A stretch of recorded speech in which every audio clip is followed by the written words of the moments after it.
welcome to my YouTube channel. So this is going to be my first YouTube video, so bear with me. I am going to be filming a bunch of new videos for this channel, so make sure you guys subscribe and like this video if you want to learn more of how I make my stuff. So for the first, I wanted to show you guys how I make my sublimation puzzle. This right here is a sublimation puzzle, and I'm going to show you guys the materials that I use, along with a printer, heat press, and I will be linking all of my Amazon favorites down below. So if you want to learn how to make a sublimation puzzle, keep on watching. So the first material you're going to need is sublimation paper.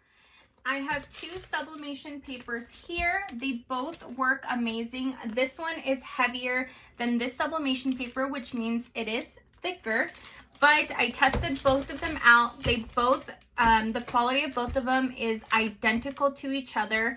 I did the same puzzle to test them out, and you cannot tell the difference. These are linked in my bio if you guys want to check them out from Amazon.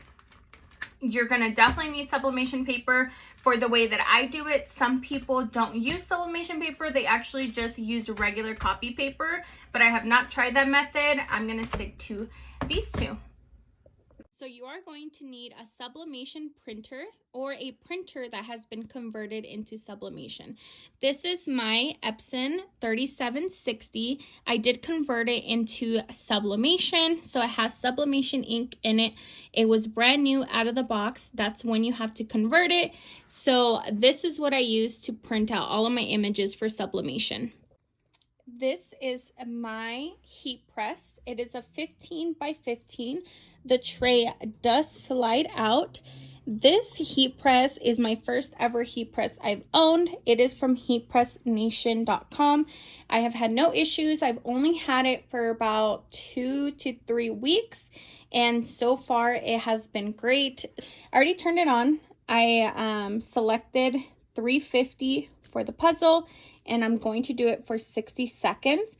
So I'm going to wait till it reaches 350 degrees. It does take about 5 to 10 minutes to get there. Okay, you guys, so I've moved over to my desktop. I already sent the image that I want to show you guys for the puzzle. It is my dog. This is the exact image sent from my phone. When you are doing puzzles, you want to make sure you mirror the image so that it comes out looking correct. If you do not mirror the image is going to be flipped on the puzzle. So after I mirrored my image, this is what it looks like. So we're going to use the mirror image for the puzzle.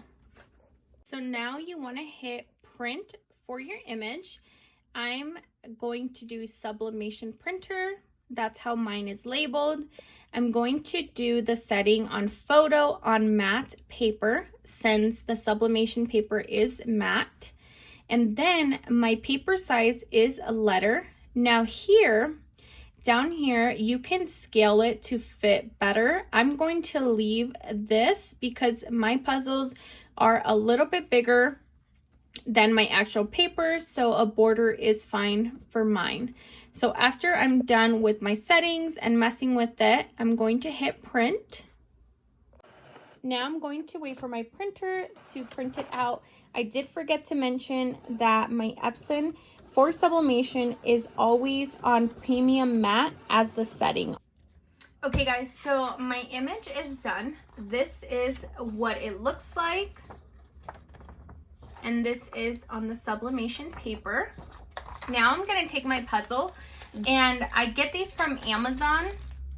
They have a ton of different sizes on there and a ton to choose from. So when you open up your sublimation puzzle, you wanna make sure you preheat it. So usually I preheat mine without an image or anything for 10 seconds at 350 degrees. And I'm gonna go ahead and do that now. So I already applied my puzzle in my heat press. I did keep the cardboard that it comes on underneath the puzzle to keep it all together. Then you can use butcher paper or parchment paper. Now I'm gonna go ahead and press it. My pressure is, I would say, about medium pressure. at 350 for 10 seconds. So now you're going to let your puzzle sit and cool down completely before you tape down the image to it.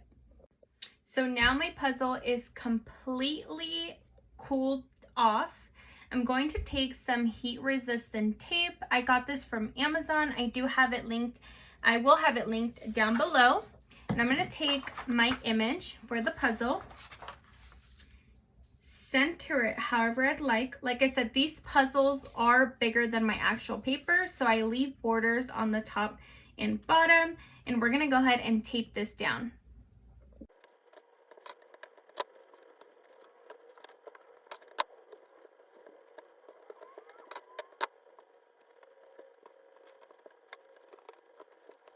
So now that the puzzle is ready to go into the heat press, the way you apply your puzzle is with the cardboard on the bottom, and the image should be on the top.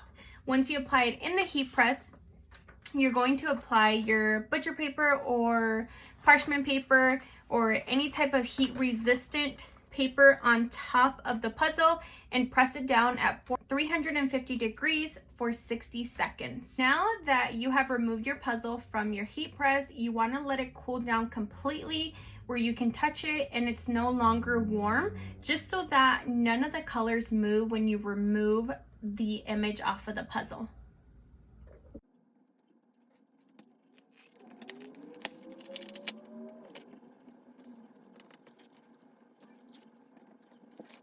And here is your finished puzzle. Look at the quality of this, you guys. It looks amazing. Please remember that the better the image quality itself, the better your puzzle will look. If your image already is very foggy or not clear, then when you put it onto a puzzle, it's going to replicate the exact image. Well, thank you guys so much for watching. I hope this helps a lot of you guys. Any questions, please leave them down below and let me know what you want to see next. And make sure you guys check out my Instagram. I will link my website and Etsy down below and all of my Amazon favorites. I have a ton of sublimation stuff on there, along with office supplies and everything that I love from there. So please make sure to check that out and hit that notification bell so it lets you know every single time I post. Thank you guys so much for watching, and I'll see you next time.